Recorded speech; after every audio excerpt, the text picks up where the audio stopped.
So, you all remember lockdowns. They weren't that long ago, and you probably all remember this little speech by Starmer during Partygate.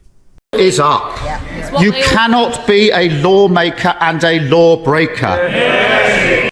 So it turns out Starmer's not only the country's most prolific liar, but he's also looking like the biggest hypocrite in politics at the moment. And there's plenty of competition for that title.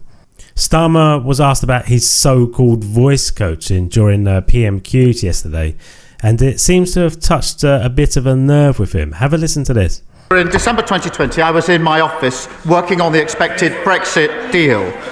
With my team, we had to analyse the deal as it came in at speed, prepare and deliver a live statement at speed on one of the most important issues for our country in recent years. That's what I was doing. What were they doing? Suitcases of booze into Downing Street, partying and fighting, vomiting up the walls, leaving the cleaners to remove red wine stains. That's the difference. I was working, they were partying.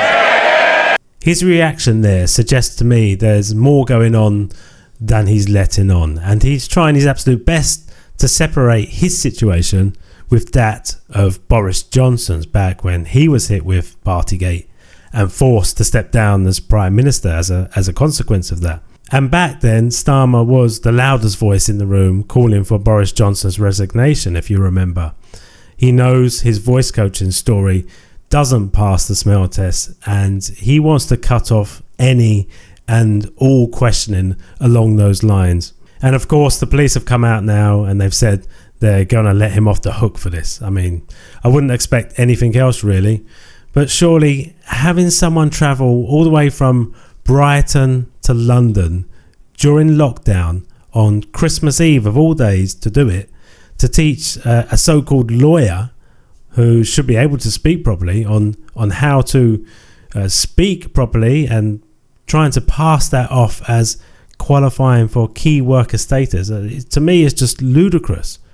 And who is this Starmer's voice coach anyway? Leonie Mellinger.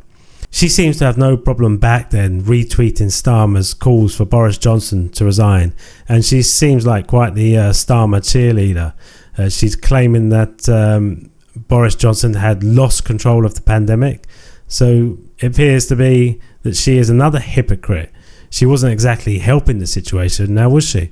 Apparently there's a new book coming out as well, which should shed some more light on the relationship with Leonie Mellinger and Starmer.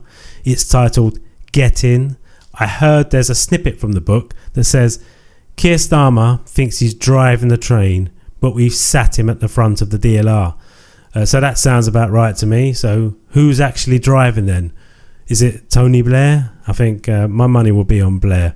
How many times now can a Prime Minister get it so wrong in such a short space of time? Surely there must be calls within the Labour Party now to start thinking about getting rid of Starmer. I mean, how has he managed to survive seemingly unchallenged through all these lies and scandals? I can only guess is because they don't even have anyone to replace him with. That can only be the reason. Let me know what you think in the comments, and thank you for watching, and I'll see you all in the next video.